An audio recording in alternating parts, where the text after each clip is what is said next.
তাওহিদ হৃদয়কে বারবার ব্যাটিং স্ট্যান্ড দেখিয়ে দিচ্ছেন, পাশের নেটে গিয়ে আবার রিশাদ হোসেনের বোলিং গ্রিপ ঠিক করলেন। নেট থেকে মাত্রই উঠে আসা পারভেজ ইমনের পিচ চাপড়ে দিয়ে বললেন ওটা মিড অনের উপর দিয়ে ছক্কা। তিনি কোচ মোহাম্মদ সালাউদ্দিন, বাংলাদেশের অনুশীলনের এক অলরাউন্ডার চরিত্র, বাংলাদেশ দলের এই সিনিয়র সহকারী কোচ। তিনি সবখানেই আছেন, সবার যে কোনো দরকারে সবার আগে এগিয়ে যান তিনি। আবার সহকারী কোচ হিসেবে বাড়তি দায়িত্বও আছে তার। কে কখন নেটে বোলিং করবে, কে কখন ব্যাটিং করবে সেটার তদারকি করেন তিনি। আসলে এই দলটার সব জান্তা শমশের। সিঙ্গলিস ক্রিকেট গ্রাউন্ডে বাংলাদেশের ওয়ানডে দলের ঐচ্ছিক অনুশীলন ছিল, সেখানে টেস্ট দলে না থাকা প্রায় সবাই ছিলেন। প্রধান কোচ ফিল সিমন্স মাঠেই নামেননি, বরং তাকে অলস শরীর এলিয়ে দিয়ে ছায়ায় দাঁড়িয়ে ফোন টিপতে দেখা যায়।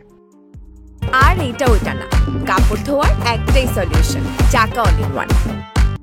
নিজের কাজ তো বটেই, সালাউদ্দিন কার্যত এদিন কোচ ফিল সিমন্সের কাজও একাই করে দিলেন। পুরো নেট সেশনের দায়িত্ব ছিল তার একার কাঁধে। একবার তানভীর ইসলামের কাছে যাচ্ছেন, তো একবার যাচ্ছেন শামীম হোসেন পাটোয়ারির কাছে। সালাউদ্দিনের ছোটাছুটির কোনো ইতি অন্ত নেই।